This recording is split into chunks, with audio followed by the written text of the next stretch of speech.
好，我们现在针对华硕的 AI Mic Dongle 来做降噪的一个测试。那我现在用的这边是华为的Mate 20手机哈，然后底部的部分呢，就是在加入我们的 AI Mic Dongle，然后再搭配一个 Apple 的附赠的一个耳机。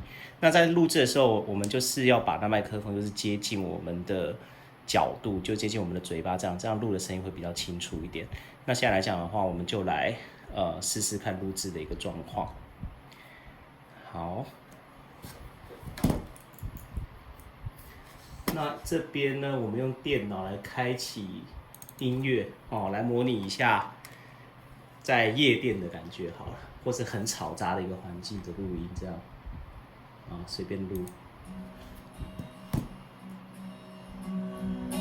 那我同时呢，手机这边按下我们的一个录音按钮，好，然后我们来模拟看看录出来的效果是什么。